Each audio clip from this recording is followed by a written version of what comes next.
in the kitchen cooking, making sure you get it live. Now, the simmering political dispute between retired President Uhuru Kenyatta and his successor, President William Ruto, has continued to spark mixed reactions following Uhuru Kenyatta's response, dismissing claims he was bankrolling the opposition. Unlike in the past, where the attacks were silent, the two political allies turned foes are now trading jabs publicly. As Ian Ktnnews reports, the rift between them is expected to escalate even further in the coming months.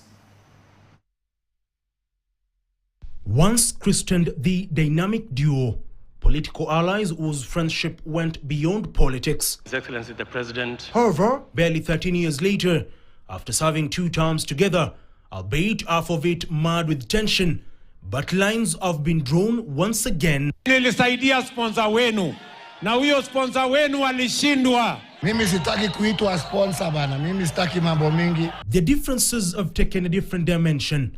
The root cause being the former head of state failing to throw his weight behind President Ruto in 2022. His involvement in opposition politics seems to have angered his former deputy and ally, who has now resorted to publicly attacking his former boss. President Ruto has sustained efforts trying to seek the blessings of his former boss.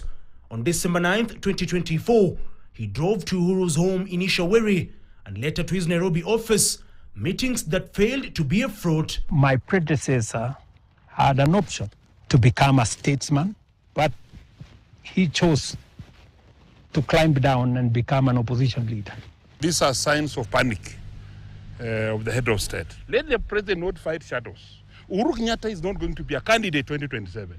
Neither was he a candidate 2022. There is nowhere in the constitution which states that the president cannot comment anything politically. Beside a retired president, he's a Kenyan citizen. As an individual, he can support anyone he wants, which in essence he did in 2022. And you don't expect him to support you now. President Ruto's bone of contention appears to be Uhuru's dalliance with the opposition. When he was asked that, do you have evidence where Honorable Uhuru Kenyatta is playing politics? He referred on the headline of a newspaper that you can check the headline of this newspaper. And it's the same current president who doesn't believe in the headlines of some newspapers. What does not bar the former president Uhuru Kenyatta from being a party leader is what does not bar him also from commenting on politics. Nyinyi muna lecture retired president. Kazi muko nayo saa hii imewashida.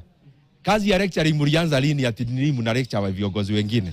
Some leaders, including People's Party of Kenya leader Ndindi Nyoro, feels that the former president is unfairly being attacked by President Ruto. Mambo ya kutukana President Uhuru Kenyatta haikuwa part of the manifesto of this failed Uhuru government. Mukiona kazi imewashida, you can do Kenyans a favor by packing your bags and going home now. However, just a little over 11 months before the country heads to the polls, the recent spat appears to be just the beginning of another supremacy battle between the duo. Both President Uhuru Kenyatta and our current President William Samoei Ruto should not waste their time in exchanging words. Kenyans are bigger than two of them, and Kenyans decide who becomes the leader in this country. The war of words between President William Ruto and his former boss Uhuru Kenyatta sets the stage for yet another contest 4 years after the initial one. As to who will emerge supreme between the two political allies turned foes in August 2027, only the voters will decide. Ian Ktnnews, KTN, Nairobi. Thank you, Ian, for that report.